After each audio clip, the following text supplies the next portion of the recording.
Esse vídeo não tem por objetivo atacar o Dr. Rodrigo Silva, pelo contrário, é esclarecer uma informação que ele deu e que pode passar despercebido para a maioria das pessoas, mas como presbiteriano eu me julgo no dever de esclarecer. Mas ele, ao fazer uma afirmação a respeito da igreja presbiteriana, fez de forma que deu a entender algo que não é bem verdade. Eu digo isso porque ele fez questão, quando perguntado, em relação à igreja dele, de diferenciar credo de crença. E aí ele disse que a igreja adventista não tem credo, mas tem crenças. E se referiu ao credo da igreja presbiteriana. E nesse ponto há um problema, porque ele fez a afirmação de que está no credo da igreja presbiteriana uma informação que não é verdade. Nós temos que separar o que são as regras de uma denominação. Por isso que eu estou insistindo no nome CNPJ, para você ser membro daquela denominação, e o que são requisitos para a salvação. Não é a mesma coisa. Por exemplo, para eu ser da igreja presbiteriana, está lá no credo da igreja presbiteriana, está no credo. Eu tenho no meu computador ali para mostrar. Que você tem que ser obediente a tudo que o presbitério dizer da igreja e tudo mais, você tem que... E aí eu pretendo mostrar para vocês nesse vídeo que a coisa não é bem assim quando você vai olhar para os documentos a que ele se referiu. Ou seja, a igreja presbiteriana é uma denominação e, portanto, tem uma organização. Como igreja cristã, ela é um organismo vivo, como Cristo disse que seria, mas como organização, as igrejas são suas denominações, o que o Dr. Rodrigo chamou de CNPJ. Observe o que a versão, entre aspas, CNPJ, diz a respeito da Igreja Presbiteriana do Brasil.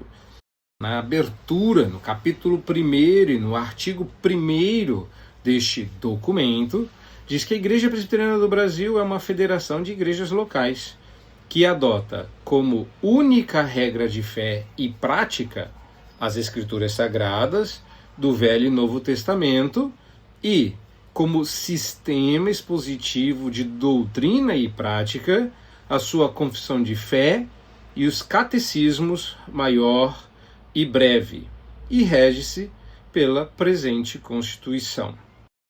Se você levar isso em consideração, então não é a Constituição da Igreja Presbiteriana do Brasil que diz no que ela acredita. Essa diferença de crença e credo, ela é um recurso retórico, porque o credo básico de qualquer igreja cristã é a crença em Jesus Cristo como o seu único e suficiente Salvador. Qualquer diferença ou acréscimo nisso muda o credo. Há muitos anos a igreja cristã não usa mais credos, mas confissões de fé, porque os credos foram crescendo, foram se tornando muito cheios de artigos. O credo mais antigo que nós conhecemos é o credo apostólico, e dali você teve vários outros acréscimos históricos que foram respondendo a questões de caráter doutrinário que a igreja teve que responder em face dos desafios que recebeu com respeito às crenças que tinha, como por exemplo a divindade de Jesus, a triunidade de Deus e por aí vai. Então, de acordo com a Confissão de Fé de Westminster e seus catecismos maior e breve, será que a gente encontra a afirmação de que um membro da igreja presbiteriana tem que, por obrigação, acreditar e fazer tudo o que o presbitério mandar? O que talvez ele esteja se referindo a ter os documentos disponíveis ali para mostrar seja o capítulo 3 sobre a membresia da igreja, na primeira seção, artigo 14, a linha D. Agora eu quero que você preste atenção ao detalhe, porque de fato esse é um voto que se faz em uma igreja presbiteriana quando você se torna membro. E esse voto diz o seguinte: são os deveres de um membro da igreja. Reparem se esses votos não lhe são razoáveis. Viver de acordo com a doutrina e prática da Escritura Sagrada, a linha A. honrar e propagar o evangelho pela vida e pela palavra. A linha B, sustentar a igreja e suas instituições moral e financeiramente. A linha C. E a linha D, obedecer às autoridades da igreja enquanto estas permanecerem fiéis às sagradas escrituras. Interpretado dentro do seu contexto, obedecer às autoridades da igreja é sim uma referência aos presbíteros, pastores e diáconos, que são, no entendimento da igreja presbiteriana, as autoridades que a Escritura constituiu como legítima. Então, obedecer às autoridades da igreja, ao que ele chamou de presbitério, numa igreja presbiteriana, os presbitérios são reuniões de igrejas e não o conselho, ou seja, a reunião de presbíteros que governam uma igreja local.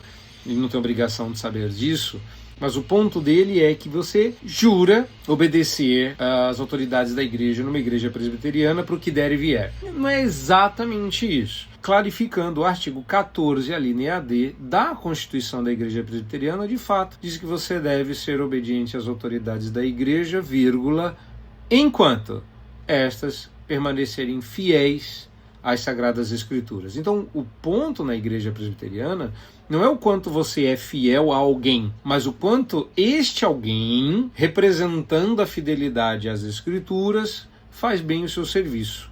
Observe que em nenhum momento é afirmado a crença de que você deve olhar para os presbíteros de maneira mística ou com caráter credal. Ou seja, um membro da igreja presbiteriana não precisa acreditar no que um presbítero diz porque o presbítero disse. Nós somos cristãos e importa-nos obedecer mais a Deus do que aos homens. De modo que se algum homem vier a desobedecer as Sagradas Escrituras, se você for membro de uma igreja presbiteriana, você está desobrigado de obedecê-lo, porque nós não obedecemos a ele como pessoa ou enquanto presbítero, mas na medida em que ele é fiel às Sagradas Escrituras. Espero que isso tenha ajudado você a elucidar o ponto e desejo que Deus muito abençoe sua vida. Fica com Deus e até a próxima.